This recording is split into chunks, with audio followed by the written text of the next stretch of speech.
Hello, my friends. Operator Starsky here. Sorry about the environment. They threw me away from.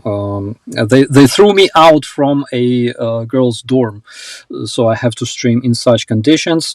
It's really nice to see you guys. I hope that you can hear me well. Please tell me if you do, or if you don't. Yeah, I will appreciate that. So today we are. Hello, my friends. Oh, okay. It seems that my mic is a bit too loud. Alrighty. So here I am. It's not a sex tunnel, but it's close to that. So today we have several updates. It's been a very, let's say, very rich on events day. Guys, we are going to talk mainly about Avdiyivka and what happens there, and we will also talk a bit about other events. Navalny, of course, it's a horrible death. I wasn't a fan of Navalny, but this man and nobody generally deserves this. And also, we will talk a bit about Germany, about France, about the US, of course. Yeah, let's start with Avdiyivka. Unfortunately, today there will be no TV magic. I will just briefly tell you what we know as of now. Currently, we know that the 3rd Assault Brigade is fighting there in Avdiyivka. There are two main spaces that are controlled by the Ukrainian defenders, which is the chemical plant and the so-called ninth district, ninth quarter. Really hard to translate. And not only 3rd Assault Brigade, there's also Russian freedom fighters, Russian. Let me wait. It's Storozhuk. Please check out Pasha's video tomorrow, by the way, because Pasha was preparing for this. So Russian voluntary corps is there with the 3rd Assault Brigade, several other units as well. We know that today Russians lost more than 700 men, according to the reports of the General Staff of Ukraine. And according to the reports of the 3rd Assault Brigade, the Russian losses are much higher. They were calling the number of approximately 4,000 men in dead and wounded, which I think, including wounded, of course, sounds more or less realistic. And what we know is that Russians are moving deeper into the city. They already took control of the hospital. There's absolutely insane fighting continues as of now. You can imagine. And the guys that send me reports from the ground, they say that the idea behind taking Avdiivka is, first of all, of course, Putin wants to bring his citizens, bring his slaves, at least some kind of victory in year 2024. And another thing is that they don't really know how to fight in the urban environment. That's why they're using bombs a lot. There's more than probably 100 gliding bombs were already dropped on Avdiivka as of now. Since yesterday, the guys say that situation is insane, but they continue fighting. There are some units that had to be evacuated. They withdrew because they took casualties and they had to withdraw from Avdiivka in order not to be captured by the Russian terrorists. Rest of the troops moved back to their prepared positions. and they keep defending those positions. So they say that if Russians manage to capture Avdiyivka, it will be harder to defend that very span of the front line, because behind Avdiyivka there's only steppes, there's only open area, which will be harder to defend from the overwhelming Russian troops. And the number of Russian troops is approximately 8-1, 8 Russians versus 1 Ukrainian, according to the reports of the 3rd Assault Brigade. So what we also know about this, we know that Russians used white phosphorus today as well as yesterday. As you know, white phosphorus is a nasty thing, and they also set several tanks with chemicals on fire, and you can imagine the environment in that area. 3rd Assault Brigade also posted several videos today. Unfortunately, I cannot play them because my stream will crash as all previous times. But nonetheless, there is some really, really good news despite all the shenanigans around Avdiyivka. There's some good news because approximately 2 hours ago, Ukrainian defenders reported that they eliminated a Russian military reporter, so-called, but basically a Russian propagandist, on the ground in Avdiivka. Also, Russians admitted this, they confirmed this, but currently nobody wants to name this propagandist. Sorry about the sound heater. We are streaming in the field conditions. So some kind of Russian propagandist was eliminated there. Hopefully we will learn his name or her name very, very soon. And what else? There's been a lot of updates. I decided to make this stream because preparing video would take a lot of time, and the situation is changing very, very fast. Again, sorry about the lighting. I'm doing the best I can. And Navalny was reported dead. Like, everybody knows about it as of now, I think. What can we say about Navalny? He was a Russian oppositionist. Not a lot of fans of Navalny you may find in Ukraine, even despite the fact that he was liberal and Democrat, but not a lot of fans you may find in Ukraine because Navalny several times admitted that Crimea is a Russian land and nobody's gonna return Crimea to Ukraine.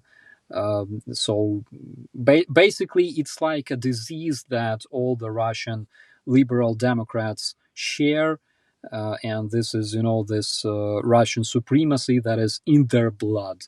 And it doesn't matter if they're democratic and whatever, if they don't wear the patch of Russian freedom fighters, if they don't wear the patch of Russian Russian voluntary corps, if they don't fight against Russian fascists with weapons in their hands, well, basically, this is something that you can expect from them.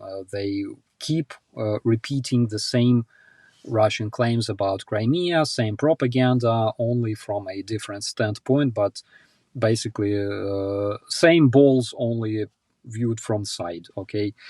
And in 2021, oh shit, oh my god, what happened?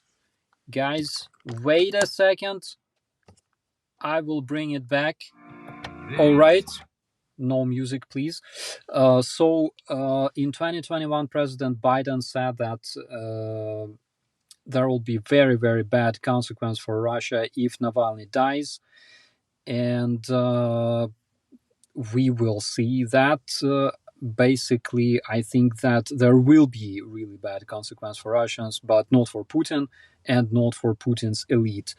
So that's regarding Navalny. Again, there are several politicians, not only politicians. There are several very nice Russian journalists like Listiev, Politkovskaya, who were assassinated by Putin's regime. There was Boris Nemtsov, a really, really good and honest and democratic Russian man that I respected big time, who was eliminated in front of Crimea just to show the Crimea Kremlin, just to show what other oppositionists must expect. And wait a second, I have to eliminate this. Yeah. So unfortunately for Russians, Navalny was eliminated in prison, and in relation to this, the wife of Igor Girkin, known as Strelkov, the terrorist that is wanted for downing the MH17 Malaysian Boeing heading from the Netherlands to Malaysia. Currently, as you know, Girkin is also in prison because he was fighting for Russia, and basically that is his current place in prison, in Russian prison.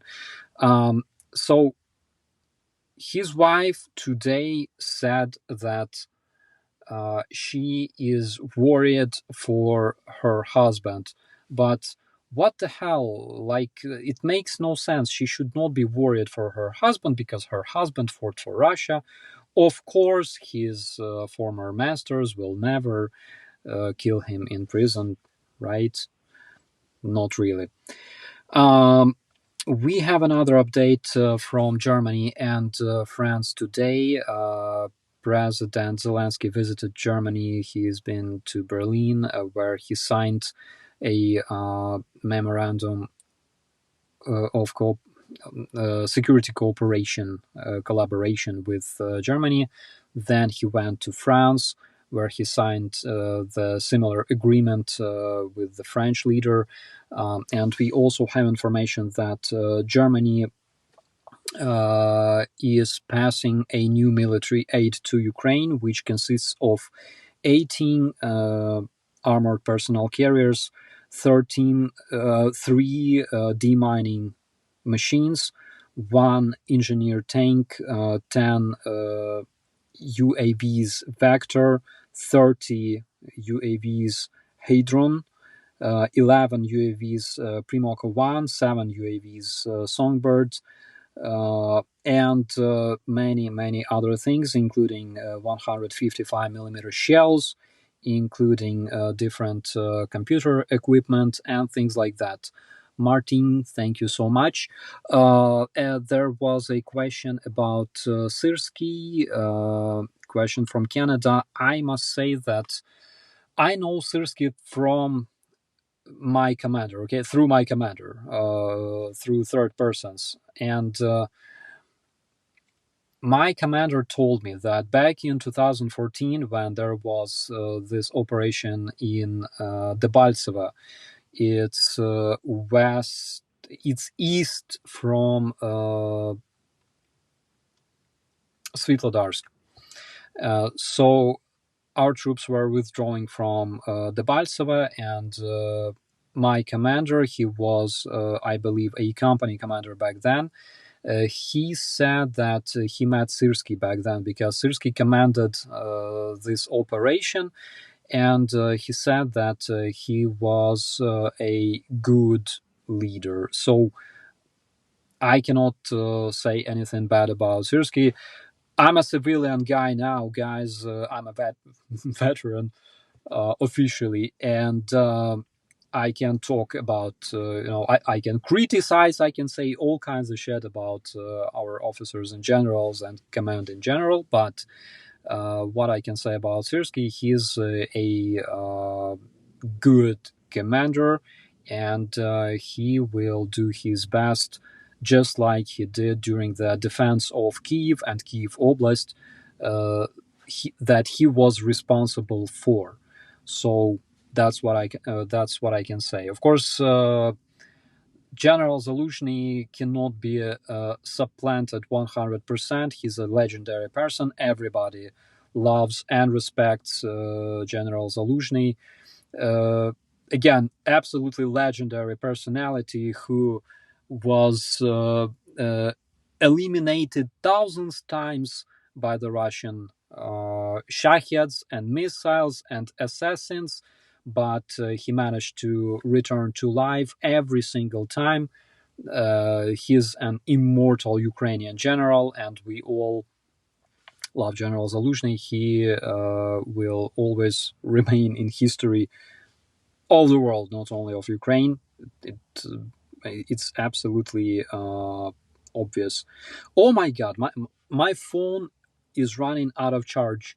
My tablet is running out of charge. I'm using mobile phone in the middle of nowhere because, as I already mentioned, they threw me out of girls' dorm.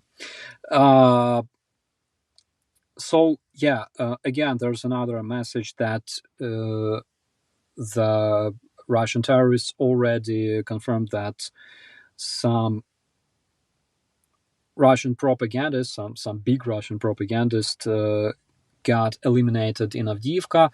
The snipers of the Third Assault Brigade also confirmed that today they killed more Russian terrorists than they did during their all previous career. During just one day, guys, it's amazing. Tomorrow, I hope we will see more details on the Russian losses as of today. And another update: today, Russians crossed 100,000 eliminated Russian orcs, according to the General Staff of Ukraine, which is a great achievement, I think, for Putin. I was always saying that Putin works for the U.S. White House because nobody else could eliminate so many Russians. And by the way, this works because when you say this to Vatniks, their circuits start to melt. Uh, and Another update from President Biden, who said today that the, the guilt or the blame for the death of Navalny goes to Putin. It was not just his fault. It was Putin was the reason he died, which is again funny because the Speaker of the Russian Parliament today blamed Brussels and Washington for Navalny's death. Literally, he stated today that Navalny died because of the evil West. Navalny, sitting in a freaking Russian prison, died because of Brussels and Washington, D.C. Basically, this is all you need to know about Russians because, Ukraine invaded itself, we destroy our own houses, and yada yada. Russian propaganda in its glory. So, also Biden stated that Huilo, also known as Vladimir Putin, Huilo means a dickhead in Ukrainian, and it's basically Putin's second name, as you probably know. Kills people not only outside Russia but also uh, inside Russia. Like, not sure what is the military rank of President Biden, but he does what captains usually do. And he also stated that America should continue helping Ukraine so Ukraine could defend itself against the horrible aggression of Huilo. We need to support Ukraine to help it defend itself from war crimes, he said. And he also said that if the US are not able to support Ukraine in this critical moment, the history will never forget it. And we should also forget about all the Trump's claims and statements that Russia should be allowed to capture everybody who doesn't pay. It's freaking ridiculous. I mean, I don't know, how to comment this statement, but it's Trump. It's Trump. What more can I say? Yes, we have confirmation from the guys that the Russian terrorists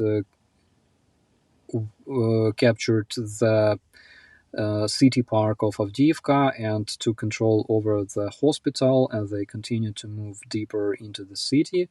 Again, because there's third assault brigade operating in this area, I think Russians will lose a lot of men, which again they don't really care about, but at the same time they don't have a never-ending source of men, and one day they will just run out of them.